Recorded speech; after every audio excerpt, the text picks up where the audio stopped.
What's up, you guys? Sean Rossap, Fightful.com. Here with a name you know, Dr. Tom Prichard. You can catch him on adfreeshows.com podcast that I'm very excited for. X-Ray with Tom Prichard. Tom, how you doing? Doing great, Sean. Good to be with you today. Yeah, I'm very excited about this.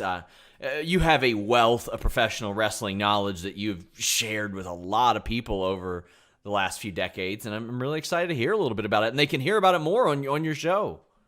Yeah, it's kind of a cool concept where we're going to be watching some of the old school wrestling matches and going over what they could have done, what they might have done differently if they watched it back. But I mean, professional wrestling is all about telling stories and getting connected with the people who watch it, aka wrestling fans. And a lot of the old school matches were very basic, but for that time frame, there were obviously it was a different culture, it was a different way of doing things, but they still had to tell stories. And a lot of guys these days don't necessarily understand that you have to have a beginning, a middle, and an end. And that's what guys like Terry Funk, Harley Race, I'm trying to think of the other guys right now, Dick Murdoch, people who told stories in a different way they do nowadays, but it can still apply these days if you just take your time and slow down and don't just do moves. These guys put the emotion and the feeling into the match, and that's what's missing today, in my opinion. So that's what we're going to look at, and that's what we're going to talk about during this X-ray, man. I'm really excited about it.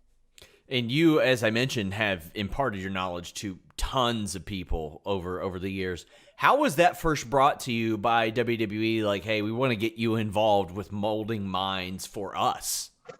Well, that was part of the deal that after I had been in WWE for a little while, I was first came in 93, and in 96, the end of the run was near, and I was asked if I'd like to start training guys. WCW had the power plant, and WWE did not have anything at that time like a developmental system, like a power plant.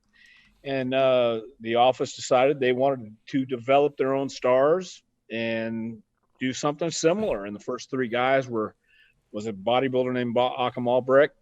The second guy was a power lifter named Mark Henry. And the third guy was just some kid named Dwayne Johnson. So that's Did he how ever it do started. anything? Huh? Did he ever do anything? I think he might have worked once or twice on top in Memphis, but Okay. that's something we don't really want to talk about too much. But I mean, it started from there, and it just progressed along the way. And I found that I really enjoyed teaching and coaching, and to this day, so we're really having a good time doing it, man. But it all came about because WWE needed a developmental system, and I had helped some people before, and that got back to Vince. So that's how it began, and that's how it continued.